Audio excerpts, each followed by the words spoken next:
राजा शेर सिंह अब बूढ़ा हो चुका था। बुढ़ापे के कारण उसे एक चिंता सताती थी कि उसके बाद राजा किसे बनाया जाए। इसलिए एक दिन उसने अपने 5 पुत्रों को अपने पास बुलाया। पुत्रों, मरने से पहले मैं अपने राज्य की डोर तुम्हारे हाथों में सौंपना चाहता हूँ, मगर दुविधा ये है कि मैं तुम 5 में से राजा किसे बनाऊं। लेकिन मैंने सोचा है जो पुत्र सबसे ज्यादा अक्लमंद होगा वही अगला राजा होगा।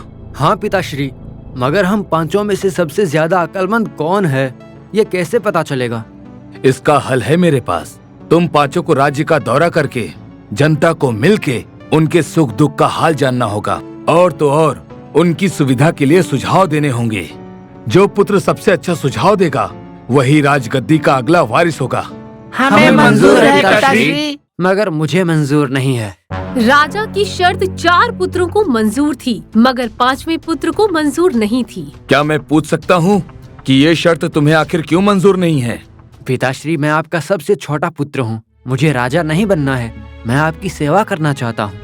सबसे छोटे पुत्र की बात सुनकर राजा खुश हो जाते हैं। फिर 4 पुत्रों को राज्य का दौरा करने की आज्ञा देते हैं। 4 पुत्र अपने घोड़े पर सवार होकर चल देते हैं। 4 राजकुमार अपने अपने घोड़े पर सवार होकर जंगल से गुजर रहे होते हैं। तभी एक साधु बाबा को तपस्या करता हुआ देखकर सूरज सिंह कहता है, ठहरो, देखो कोई साधु बाबा तपस्या कर रहे हैं। आओ उनका आशीर्वाद लेकर सफर को प्रारंभ करें।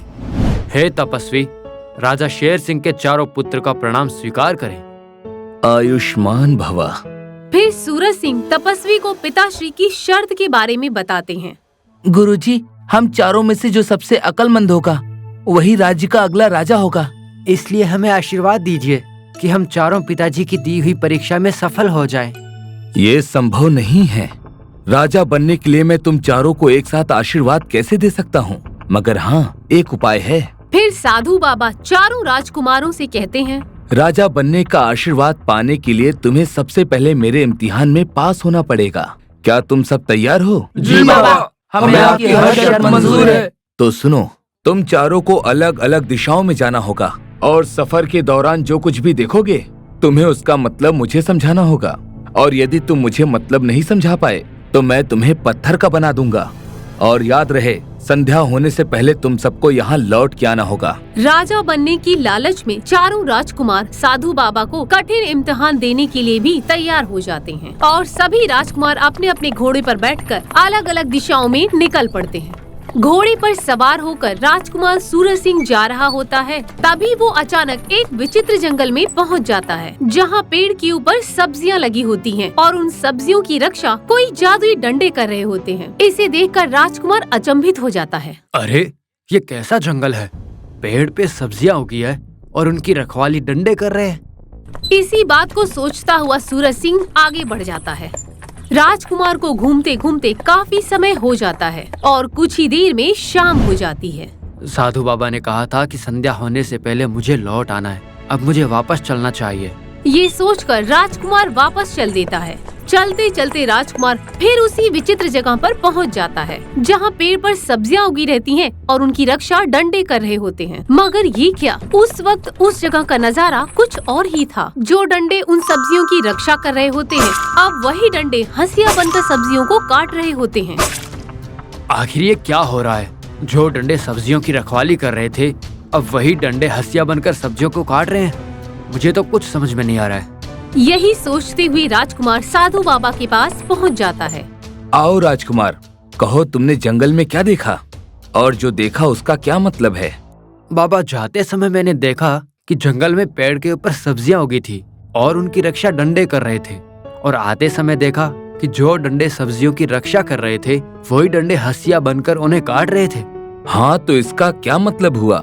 ये सब देखकर तुम्हें क्या समझ में आया? मुझे माफ कर दीजिए बाबा, ये सब देखकर मुझे कुछ भी समझ में नहीं आया। यदि तुम्हें कुछ भी समझ में नहीं आया है तो मेरी शर्त के अनुसार अब तुम्हें पत्थर की मूर्त बनना होगा। इतना कहकर साधु उसे पत्थर की मूर्ति बना देता है। साधु बाबा की चुनौती स्वीकार करके जब 4 भाई अलग अलग दिशा में गए थे, तब दूसरा राजकुमार चंद्रसेन दक्षिण दिशा में गया था। राजकुमार चंद्रसेन जब एक गांव से गुजर रहा होता है, तभी वो एक गाय और उसके तुरंत जन्मे हुए बच्चे को देखता है। मगर आश्चर्य की बात ये थी कि बछड़ा अपनी माँ को दूध पिला रहा होता है। ये देखकर चंद्रसेन आश्चर्यचकित हो जाता है। अरे, यहाँ तो उल्टी गंगा बह रही है। बछड़ा गाय को दूध पिला रहा है। ये कैसे संभव हो सकता है? इस अलौकिक दृश्य को देखकर राजकुमार को कुछ भी समझ नहीं आता है और इसी बात को सोचते हुए वो आगे बढ़ जाता है। लेकिन सूर्यास्त होते ही वो साधु बाबा के पास लौट आता है। प्रणाम साधु बाबा। आओ राजकुमार, कहो तुमने क्या देखा और क्या समझा? बाबा, जो दृश्य मैंने देखा है वो मेरी समझ से बाहर है। एक बच्चा अपनी माता को दूध पिला रहा था। ये देख मेरी बुद्धि सुन्न पड़ गई है। तो उस घटना का जवाब तुम्हारे पास नहीं है? जी बाबा। जैसे ही राजकुमार ने नहीं में उत्तर दिया, बाबा ने अपनी चमत्कारी शक्ति से उसे पत्थर की मूर्ति बना दिया। राजा का तीसरा बेटा तारा सिंह भी ठीक उसी वक्त पूर्वी दिशा की ओर गया होता है। चलते चलते राजकुमार एक नदी के किनारे के पास पहुंच जाता है, जहां कई मछुआरे मछलियां पकड़ रहे होते हैं। वहीं एक बूढ़ा मछुआरा अपने सिर पर मछलियों से भरी टोकरी लेकर जा रहा होता है, मगर चलते चलते एक एक करके मछलियों को वापस नदी में फेंकता हुआ जा रहा होता है। ये देखकर तारा सिंह सोच में पड़ जाता है। अरे, मछुआरों का काम तो मछली को पकड़ना है, मगर ये बूढ़ा मछुआरा एक एक करके मछलियों को वापस पानी में क्यों फेंक रहा है? वो ऐसा क्यों कर रहा है? बूढ़ा मछुआरा ऐसा क्यों कर रहा है, ये सोचते सोचते तारा सिंह आगे बढ़ जाता है, पर सूर्यास्त होते ही वो भी वापस साधु बाबा के पास पहुंच जाता है। आओ राजकुमार, कहो तुमने क्या देखा और जो देखा उसका क्या मतलब है? बाबा, मैंने देखा कि एक बूढ़ा मछुआरा अपनी टोकरी में से मछलियों को वापस पानी में फेंक रहा था, जबकि उसे तो मछलियों को पकड़ना चाहिए। मेरे तो कुछ भी समझ में नहीं आया बाबा। तो इसका मतलब तुम्हारे पास जवाब नहीं है ना? जी बाबा। तारा सिंह के पास भी जवाब ना होने के कारण बाबा उसे भी अपनी चमत्कारी शक्ति से पत्थर की मूर्ति बना देते हैं। राजा का चौथा बेटा बादल सिंह भी दूसरे भाइयों की तरह घोड़े पर सवार होकर पश्चिम दिशा में गया था। तभी वो देखता है कि एक आदमी पानी से भरे कुंड से पानी निकालकर दूसरे दो खाली कुंड को पानी से भरता है। परंतु हैरानी की बात तो ये थी कि आदमी दोनों कुंडों को तो पानी से भर देता है, मगर पहले वाले कुंड से पानी की एक बूंद भी कम नहीं होती है। ये देखकर बादल सिंह सोच में पड़ जाता है। ये कैसा चमत्कार है?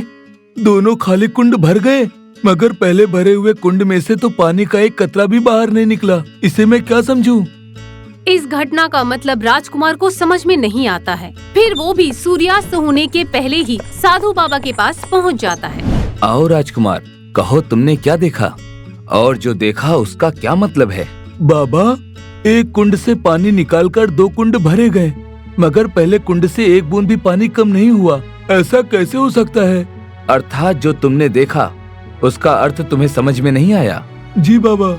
बादल सिंह के पास भी उत्तर न होने के कारण बाबा अपनी चमत्कारी शक्ति से उसे भी पत्थर की मूर्ति बना देते हैं। दूसरी ओर रात बीत जाने के बाद भी चारों पुत्रों के वापस न आने पर राजा बहुत चिंतित हो जाते हैं। अगले दिन वो अपने सबसे छोटे पुत्र को बुलाकर कहते हैं, पुत्र कर्ण, तुम्हारे चारों बड़े भाई कल से राज्य का दौरा करने गए हैं, मगर अब तक वापस लौट कर नहीं आए हैं। मुझे उनकी चिंता हो रही है।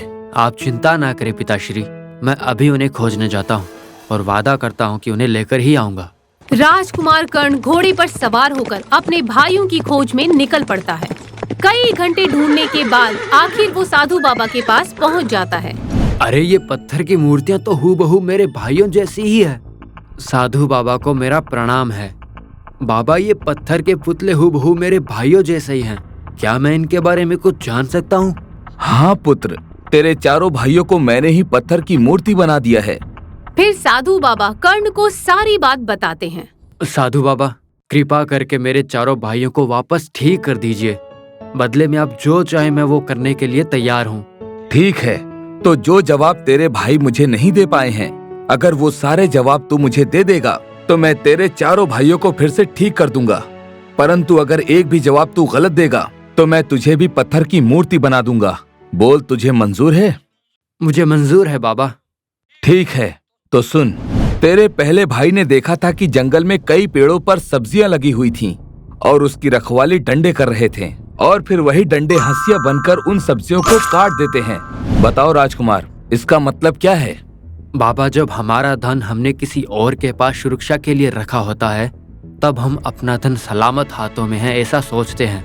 मगर जब धन लेने वाले के मन में लालच जागता है तब वही इंसान हमारा धन हड़प लेता है। अर्थात वो दृश्य ये कहना चाहता है कि लालच बुरी बला है। राजकुमार का जवाब सुनकर साधु बाबा प्रसन्न हो जाते हैं। तथास्तु। साधु बाबा के तथास्तु कहते ही राजकुमार सूरज सिंह पुनः ठीक हो जाता है। फिर साधु बाबा दूसरे राजकुमार की कहानी सुनाते हैं। तेरा दूसरा भाई जब गांव से गुजर रहा होता है तब वो देखता है कि एक ताजा जन्मे हुए बछड़े के थन से उसकी माँ दूध पी रही है। बताओ इसका क्या मतलब है? माता अपने बछड़े का दूध पी रही होती है। ये दृश्य हमें ये कहना चाहता है कि संतान बुढ़ापे की लाठी होते हैं। अगर उन्हें अच्छे संस्कार दिए तो बुढ़ापे में वही हमारा सहारा बन सकते हैं। अर्थात जो बोओगे वही पाओगे। राजकुमार का जवाब सुनकर साधु बाबा प्रसन्न होकर कहते हैं, तथास्तु। बाबा के प्रसन्न होते ही राजकुमार चंद्रसेन पुनः ठीक हो जाता है। फिर साधु बाबा राजकुमार कर्ण को तीसरे राजकुमार की कथा सुनाते हैं। तेरा तीसरा भाई नदी के किनारे कुछ मछुआरों को मछली पकड़ते हुए देखता है, मगर एक बूढ़े मछुआरे को अपनी टोकरी में से पकड़ी हुई मछलियों को एक एक करके नदी में वापस फेंकते हुए देखा। तो बताओ राजकुमार, उस दृश्य का क्या मतलब है? साधु से तीसरी कथा के बारे में सुनकर बड़ी ही चतुराई से राजकुमार कर्ण जवाब देता है, बाबा, वो बूढ़ा मछुआरा अपनी टोकरी में से एक एक करके मछलियों को वापस नदी में फेंककर हमें ये कहना चाहता है कि आने वाली पीढ़ी का हमें ही ख्याल रखना पड़ेगा। जैसे सारे मछुआरे नदी से मछलियाँ पकड़ रहे थे, वैसे ही अगर सारे लकड़हारे सारे वृक्षों को काट देंगे तो दुनिया खत्म हो जाएगी। इसलिए वो बूढ़ा पानी में मछलियों को वापस फेंककर ये बताना चाहता था कि हमें वृक्षों को काटने के साथ नए वृक्षों को उगाना भी चाहिए ताकि आने वाली पीढ़ी सलामत रहे। ये जवाब सुनकर साधु बाबा अति प्रसन्न हो जाते हैं। तथास्तु।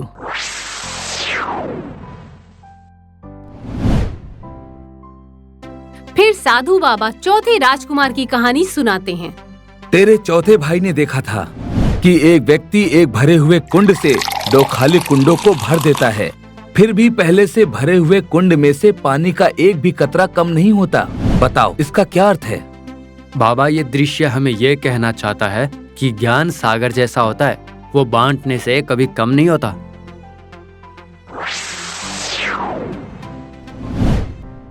वाह राजकुमार वाह, मैं तुमसे अति प्रसन्न हूँ। पांचों भाइयों में तुम अति ज्ञानी हो।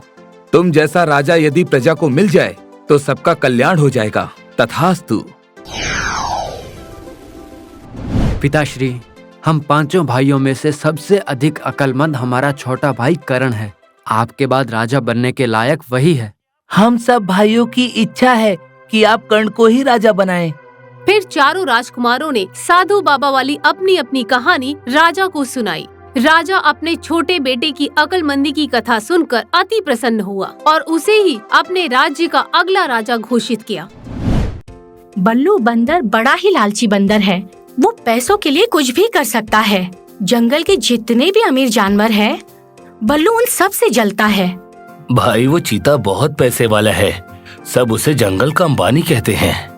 अबे थोड़ी हवा आने दे। गले में 4 नकली चैन पहनने से कोई अंबानी नहीं बन जाता। तुझे मालूम नहीं है, जब वो नया नया जंगल में आया था ना, तो वो भिखारियों की तरह रहता था। ऐसा क्या? भाई, तुम तो बहुत पहुँचे हुए बंदर हो। सबका इतिहास तुम्हें मालूम है। क्या बात है? बल्लू हमेशा अमीर बनने के ख्वाब देखता रहता था। एक दिन जब वो जंगल से गुजर रहा था, तब उसे रास्ते में छोटा सा आईना मिलता है। अरे वाह, ये कितना प्यारा आईना है। अब मैं इस आईने में रोज अपनी शक्ल देखूंगा। ये बोलकर बल्लू अपनी शक्ल आईने में देखता है। क्या झक्कास दिख रहा है पून। बस खाली एक ही माइनस पॉइंट है इसमें। गले में पहने ला ये नकली सोने का चेन। अपुन की किस्मत कब बदलेगी यार? कब अपुन के गले में असली सोने का चेन होएगा? ठीक उसी वक्त आईने में से शैतान प्रकट होता है।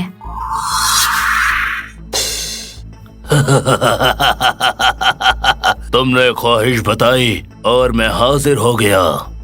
आइला, तुम आईने में से बाहर कैसे आया? और तुम कौन है? मैं ख्वाहिश पूरी करने वाला शैतान हूँ। इस आईने में देखकर तू जो कुछ भी मांगेगा मैं दूंगा तुझे। अबे कब्रिस्तान में दफन पुरानी लाश की सड़ेली खोपड़ी फेंकना बंद कर बे। ख्वाहिश केवल भगवान ही पूरा कर सकते हैं। अगर तुम्हें मेरी बात पर भरोसा ना हो तो इस आईने में देखकर कोई भी ख्वाहिश मांगो, मैं उसे पूरा करूंगा। ऐसा क्या? तो चल जल्दी से अपन को 1 करोड़ रुपए देकर दिखा, तभी अपन मानेगा। मैंने तुझे कहा था कि ख्वाहिश तुझे आईने में देखकर बतानी होगी। पर हाँ, एक बात और सुन ले, मैं तुझे जो मांगेगा वो दूंगा, मगर उसके बदले में मैं तेरी कोई एक खास चीज छीन लूंगा। तेरे को जो चाहिए वो छीन लेना। अपन के पास छीनने लायक कोई चीज है ही नहीं, तो तू क्या छीन कर ले जाएगा मेरे से? ठीक है, तो मांग, क्या चाहिए तुझे? फिर बल्लू आईने में देखकर बोला, अपन को 1 करोड़ रुपए चाहिए। शैतान अपनी जादुई शक्ति से 1 करोड़ रुपया बल्लू को प्रकट करके दे देता है। ये ले, अब मेरी बारी। अबे बारी बारी क्या बोलता है? तेरे को तो पहले ही बोला था कि जो तेरे को चाहिए होगा तू ले लेना, पर अपन के पास है क्या जो तू लेगा? लालची बंदर, मैंने अपनी चीज ले ली। 1 करोड़ रुपए के बदले में मैंने एक चीज ले ली है। अच्छा, तो जल्दी से बता कि वो क्या चीज है जो तूने 1 करोड़ रुपए के बदले ली है। अरे अपन को पता तो चलना चाहिए कि अपन के पास 1 करोड़ रुपए वाली कौन सी चीज है। वो चीज है तेरी माँ। ये सुनकर बल्लू के होश उड़ जाते हैं और आनंद फानंद में वो अपने घर पहुंचता है और अपनी माँ को मरा हुआ पाता है। नहीं शैतान, ये तूने क्या कर दिया? बल्लू जब रो रहा होता है तब उसे शैतान के शब्द याद आते हैं। हाँ, शैतान ने यही बोला था अपन से कि इस आईने में अपन देखकर जो कुछ भी मांगेगा वो सारी ख्वाहिश अपन की पूरी होंगी। तो क्यों न अपनी माँ को जिंदा करने की ख्वाहिश दोबारा इस आईने से मांगू। बल्लू बिना कुछ सोचे समझे आईने में देखकर अपनी ख्वाहिश कहता है, अबे ओ मनहूस आईने, चल जल्दी से मेरी माँ मेरे को लौटा दे। जो हुकुम मेरे आका।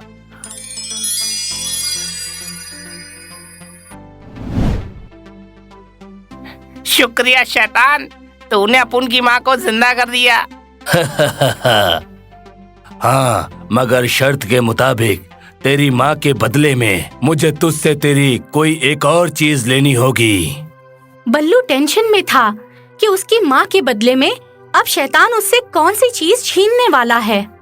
तभी शैतान कहता है, लालची बंदर, अब तू चक्रव्यूह में फंस चुका है।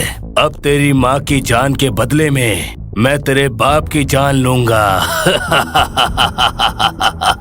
और कुछ ही पल में बल्लू के पिता मर जाते हैं। ये देखकर बल्लू सोचता है, अब बाप की जान वापस मांगूंगा तो पता नहीं ये शैतान किसकी जान लेगा, पर बाप को जिंदा तो करना पड़ेगा ना।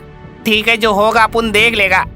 अरे आईना, मेरे को मेरा बाप वापस कर देना भाई। जो हुकुम मेरे आका। और कुछ ही देर में बल्लू का बाप भी जिंदा हो जाता है। मगर हैरानियत की बात ये थी कि बाप जिंदा होने पर बल्लू के परिवार से कोई भी नहीं मरता। अरे वाह, क्या तेरे को मेरे ऊपर तरस आ गया शैतान? मेरे बाप को जिंदा करने के बदले में तूने मेरे परिवार से किसी की भी जान नहीं ली। शर्त के मुताबिक मैं तेरी कोई चीज तो लूंगा ही, मगर इस बार तेरे परिवार में से किसी की जान नहीं लूंगा। मैंने तेरे दोस्त गुन्नू गधे की जान ली है। इस बार शैतान ने गधे की जान ली है। ये सुनकर बल्लू मन ही मन में खुश हो जाता है। गुन्नू गधा मर गया, कोई बात नहीं, दोस्त ही तो था, मेरा भाई थोड़ी था। अब देखना मैं आईने से क्या ख्वाहिश करता हूँ। मेरी ख्वाहिश सुनकर ये आईना भी चौंक जाएगा। बल्लू काफी लालची बंदर था। कहते हैं लालच बुरी बला है, मगर बल्लू को इससे कोई फर्क नहीं पड़ता। वो तो सिर्फ इतना ही चाहता है कि सबसे धनवान और पावरफुल कैसे बना जाए। इस बार आईने से कोई छोटी मोटी ख्वाहिश नहीं मांगेगा अपन, बहुत बड़ी ख्वाहिश मांगेगा। और जंगल में रहकर सबसे बड़ी इच्छा तो जंगल का राजा बनने की होनी चाहिए। और राजा बनने के लिए शेर को मारना पड़ेगा। हाँ। फिर बल्लू आईने में देखकर अपनी ख्वाहिश कहता है, हे आईने, आप चल जल्दी से अपन की ख्वाहिश पूरी कर। मैं इस जंगल का राजा बनना चाहता हूँ, इसीलिए अपन की ख्वाहिश है कि तू जंगल के राजा शेर खान को मार के आप उनको राजा बना देवे।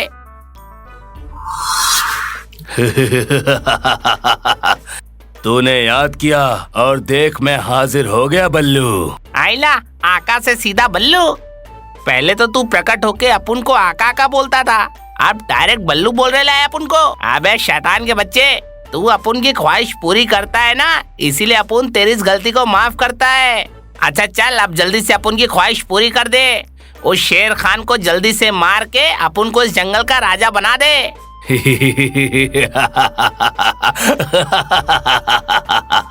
अबे हंसता क्या है, अब चलना जल्दी से अपन की ख्वाहिश पूरी कर। लालची बंदर, अब तेरी ख्वाहिश कभी भी पूरी नहीं हो सकती। क्यों? मैं तुझे एक बात बताना भूल गया था कि पहले मैं एक इंसान था और मैंने भी तेरी ही तरह इस मनहूस आईने से 4 ख्वाहिशें मांगी थी। पहले 3 ख्वाहिशें तो इसने पूरी कर दी थी, पर जब मैंने चौथी ख्वाहिश मांगी तो मेरी चौथी ख्वाहिश पूरी तो नहीं हुई, पर मैं श्रापित होकर इस आईने में कैद हो गया। अब मैं आजाद हो जाऊंगा और मेरी जगह तू इस आईने में कैद होकर शैतान बन जाएगा। और जब तक तुझे इस मनहूस आईने में देखकर 4 ख्वाहिशें मांगने वाला कोई लालची तुझे नहीं मिल जाता, तब तक तू भी इस आईने में शैतान बनकर सड़ता रहेगा। मैं आजाद हो गया, मैं आजाद हो गया।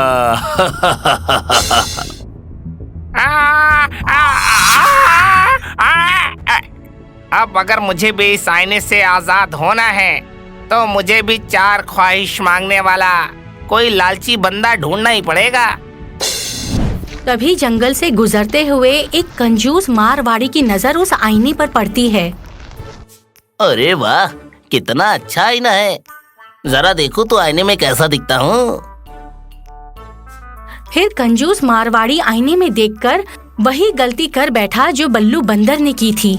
कितना हैंडसम दिख रहा हूँ भाया, पर साथ में एक खूबसूरत लड़की हो तो जवानी और खिल जाए। तुमने ख्वाहिश बताई और मैं हाजिर हो गया मेरे आका। लालच बुरी बला है, ये बात इस मारवाड़ी को तब पता चलेंगी जब ये इस मनहूस आईने में देखकर 4 ख्वाहिशें मांगेगा और मेरी जगह पर खुद ही कैद हो जाएगा। रामपुर गांव के करीब सुंदरबन गांव के जंगल में टुन्नू नाम का एक गधा रहता था।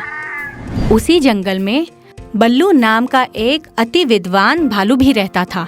जंगल के सभी प्राणी बल्लू भालू से हमेशा ज्ञान लिया करते थे। सुनो जानवरों, ये बात हमेशा याद रखना कि अगर हमें कोई परेशानी आ जाए तो हम उस परेशानी से कैसे निकल पाएंगे। हाँ बल्लू भाई, हाँ हमें बताओ कि अगर हमें कोई परेशानी आ जाए तो हमें उससे कैसे बचना चाहिए। हाँ हमें भी बताओ। हाँ बताता हूँ, पहले मुझे जरा बोलने का मौका तो दो। और बल्लू उन सभी जानवरों को मुसीबतों से बचने का तरीका बताता है। बताते समय टुन्नू गधा बोल पड़ता है। अरे बल्लू भाई, मुसीबत आने के बाद निकलने से तो ज्यादा अच्छा होगा कि मुसीबत आने से पहले ही निकल जाए तो। ये बात सुनकर सभी जानवर टुन्नू गधे पर हंस पड़ते हैं। ओहो टुन्नू गधे, तुम तो गधे से भी बढ़कर गधे हो। अरे ये तुम कैसी बातें कर रहे हो? मुसीबत आएगी तो उस मुसीबत से निकला जा सकता है, मगर मुसीबत आई ही ना हो तो उस मुसीबत से कैसे निकला जा सकता है? अजीब बात है। चलो टुन्नू गधे का मजाक मत उड़ाओ और तुम सब अपने अपने घर जाओ। सारे जानवर अपने अपने घर चले जाते हैं, जहाँ टुन्नू गधे को उन सब जानवरों की बातें बहुत बुरी लगती है। और टुन्नू खुद से कहता है, क्या मैं सच में गधा हूँ? मेरे पास दिमाग नहीं है, ऐसा नहीं हो सकता। मैं जानता हूँ कि मैं बहुत कुछ कर सकता हूँ। ऐसा सोचकर टुन्नू गधा अपने घर चला जाता है। सुबह होते ही फिर वो बल्लू के पास पहुँचता है और कहता है, बल्लू, तो मुझे बताओ कि क्या मैं सच में गधे जैसी ही बातें करता हूँ? अरे नहीं टुन्नू गधे, ऐसी बात नहीं है। बस तुम्हें समझना होगा कि कब तुम्हें क्या कहना है और क्या करना है। बल्लू के इतना समझाने पर टुन्नू गधा एकदम बेवकूफों की तरह हरकत करने लगा, जिसे देखकर सारे जानवर कहते हैं, अरे छोड़ दे, तुझसे कुछ भी नहीं होने वाला। आखिरकार तू गधा ही तो है ना। जरा मुझे देखो, मैं कितनी तेज दौड़ता हूँ। हाँ हाँ, टीनू खरगोश बिल्कुल सही कह रहा है। देखो देखो, मैं भी कितनी अक्लमंद हूँ। सारे जानवर ऐसा ही बोलकर फिर टुन्नू गधे का मजाक उड़ाने लगे, जिसे सुनकर टुन्नू गधे को बिल्कुल भी अच्छा नहीं लगा। अगली सुबह फिर से सारे जानवर एक साथ वहाँ आए जहाँ बल्लू भालू रहता है। चलो अब सब अपनी अपनी कला दिखाओ। तुम सबको क्या क्या कला आती है? हाँ, मैं आपको अपनी कला दिखाता हूँ। और मैं भी आपको अपनी कला दिखाती हूँ। ऐसा कहकर सारे जानवर अपनी अपनी कला बल्लू भालू को दिखाने लगे, जहाँ टुन्नू गधे को भी भालू कहता है, टुन्नू गधे, जरा तुम भी अपनी कला दिखाओ, तुम्हें क्या आता है? बल्लू भाई ऐसा कहता है और टुन्नू गधा एक बेसुरी आवाज में गाना गाना शुरू कर देता है। और टुन्नू गधे का नाम सुनकर सारे जानवर इधर उधर भाग जाते हैं, क्योंकि टुन्नू गधा बहुत ही बेसुरा गाना गाता है। जब टुन्नू गधे का गाना खत्म होता है तो वो आंखें खोलता है, आसपास देखता है और कहता है, अरे ये क्या, मेरे सारे दोस्त मेरा गाना सुनकर भाग गए। क्या मैं इतना बुरा गाता हूँ? इतना बोलकर रोते रोते वो जंगल से बहुत दूर चला जाता है और वहाँ बैठकर गाने का अभ्यास करता है। मैं हूँ गधा, मेरी आवाज है बहुत सुरीली, मैं गाता हूँ बड़ा अच्छा, जिसे सुनकर भाग जाते हैं मेरे दोस्त। मैं हूँ गधा। टुन्नू गधा वहाँ गा ही रहा होता है, उसकी आवाज सुनकर एक गिलहरी आती है जिसका नाम सुंदरी है। अरे कौन हो? मैंने तुम्हें पहले तो नहीं देखा। मैं टुन्नू गधा हूँ और गाने का अभ्यास कर रहा हूँ। ओह, अच्छा, तो क्या तुम गाना गाना सीख रहे हो? हाँ, क्योंकि मेरे सारे दोस्त मेरा गाना सुनकर भाग जाते हैं और मुझे एक ही कला आती है, वो भी गाना गाना। मुझे गाना गाना बहुत पसंद है। वो लोग मेरा बहुत मजाक उड़ाते हैं क्योंकि मैं गधा हूँ। कोई बात नहीं, मेरी मनपसंद चीज है गाना। मुझे गाना बहुत पसंद है। मैं तुम्हें ऐसा गाना गाना सिखाऊंगी जिसे सुनकर तुम्हारे सारे दोस्त तुम्हारे सामने बैठकर गाना सुनेंगे। तुम हर रोज यहाँ आना, मैं तुम्हें गाना गाना सिखा दूंगी। सुंदरी गिलहरी की बात सुनकर टुन्नू गधा बहुत खुश हो जाता है और हर दिन उसी जगह पर आकर सुंदरी गिलहरी के साथ बैठकर गाना गाने का अभ्यास करता है। कुछ दिन बाद, अब जो मैंने तुम्हें सिखाया है वो गाना गाओ, देखती हूँ तुमने सीखा है या नहीं। गिलहरी से गाना सीखने के बाद टुन्नू गधा पहली बार गाता है। अरे वाह टुन्नू गधा, तुम तो बहुत ही अच्छा गाने लगे हो। अब जाओ और देखना, ये गाना सुनकर सब बहुत खुश हो जाएंगे। और टुन्नू गधा घर जाते समय रास्ते में सुंदरी गिलहरी का सिखाया हुआ गाना गा गा कर जाता है, जिससे सारे रास्ते जानवर सुनकर बोलते हैं, अरे ये कौन गा रहा है, इतनी सुरीली आवाज। अभी मैं जाकर देखती हूँ आखिर ये है कौन।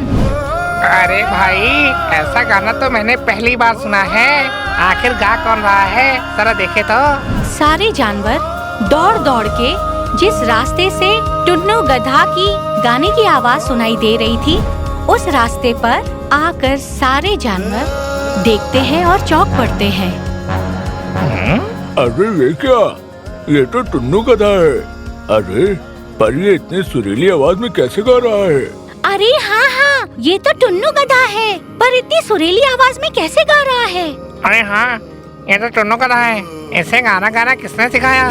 टुन्नू गधा सबकी बात अनसुनी करके बल्लू भाई के पास जाता है और कहता है, बल्लू भाई देखो देखो, मेरी भी कला को देखो, मैं भी अच्छा गाता हूँ। उस दिन तो मैं भले ही बेसुरा गा रहा था, पर आज मैं बहुत ही सुरीली आवाज में गाऊंगा। इतना बोलकर बल्लू भाई के सामने टुन्नू गधा गाकर सुनाता है, जिसे सुनकर बल्लू भाई कहता है, अरे वाह, क्या बात है, तुम तो बहुत ही अच्छा गाने लगे हो। चलो तब तो बहुत अच्छी बात है। वैसे भी सुंदर वन में एक प्रतियोगिता होने वाली है और मैं चाहता हूँ कि उस प्रतियोगिता में तुम भी भाग लो और अपना गाना सुनाओ। बल्लू भाई के सामने जो भी जानवर थे ये बात सुनकर टुन्नू गधे की फिर से मजाक उड़ाने लगते हैं। क्या बल्लू भाई तुम भी? ये प्रतियोगिता मैं नहीं जीत सका तो ये गधा क्या जीतेगा? हाँ हाँ, खरगोश टीनू बिल्कुल सही कह रहा है, ये तो गधा है। अरे गाना गाते गाते हांची हांची हांची हांची करने लगेगा। फिर चलो बस करो, बहुत मजाक हो गया। कल की प्रतियोगिता के लिए तैयार रहना। और सुनो तुम भी टुन्नू गधा, इन सब की बातों पर मत जाना। कल 9 बजे तुम इसी जगह पर आ जाना। और अगली सुबह सारे जानवर और टुन्नू गधा इस प्रतियोगिता में भाग लेने के लिए वहाँ आ जाते हैं, जहाँ देखकर सारे जानवर टुन्नू गधे का मजाक उड़ाने लगते हैं। टुन्नू गधा, तुम इन सब की बातों पर मत जाना। तुम्हें इस प्रतियोगिता को जीतना ही होगा ताकि मेरा कोई मजाक न उड़ा सके। सारे जानवर इस प्रतियोगिता में भाग लेते हैं और सारे जानवर अपनी अपनी कला दिखाने लगते हैं और अपनी कला दिखाकर चले जाते हैं। और समय आते टुन्नू गधे का नंबर आता है। हाँ हाँ, जाओ जाओ, जरा मैं भी तो देखता हूँ कि इस प्रतियोगिता को तुम किस तरह से जीतते हो।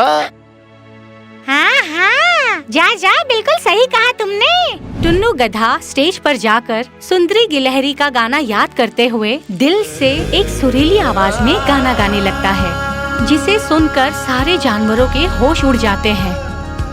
और इस प्रतियोगिता में टुन्नू गधा प्रथम पद पर आ जाता है और उसे इस गाने के लिए अवार्ड मिलता है, जिसे देखकर टुन्नू गधा बहुत खुश हो जाता है और अपने दोस्तों से कहता है, क्या कहा था कि मैं नहीं जीतूंगा?